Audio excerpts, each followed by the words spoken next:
Bonjour à tous, chers auditeurs, je me présente, Cécile Thévenin, membre du comité de pilotage de Holy Games. Et moi-même passionnée de sport, je m'occupe plus spécialement du lien avec les sportifs de haut niveau et des histoires de foi des sportifs. C'est l'un d'entre eux dont je veux vous parler aujourd'hui. Benoît Saint-Denis, champion français de MMA Mixed Martial Arts, un sport de combat assez brutal récemment autorisé en France. Il a remporté au début du mois un combat par KO face au Brésilien Thiago Moises, sa 12e victoire, ce qui en fait un des 15 meilleurs mondiaux de sa catégorie à seulement 27 ans.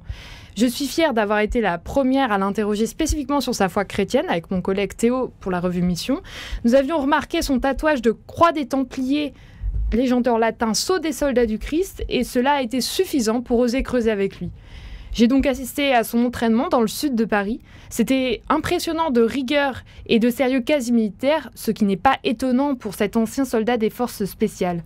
Nous avons ensuite parlé et j'ai constaté la profondeur de sa foi en Dieu, lui issu d'une famille pratiquante et mariée à l'église, ancrée sous la surface des tatouages. De son appel à apprendre comme chrétien à maîtriser la violence dans son sport justement controversé pour ça, exudait la maturité. Et de lui émanait un calme paisible, qui rappelait cette phrase de saint Bernard de Clairvaux sur les Templiers qu'il aime tant. Il est aussi singulier qu'étonnant de voir comment ils savent se montrer en même temps plus doux que des agneaux et plus terribles que des lions. C'est une belle leçon. La singularité du sportif chrétien ne serait-elle pas la douceur qui n'empêche nullement le déploiement de force ?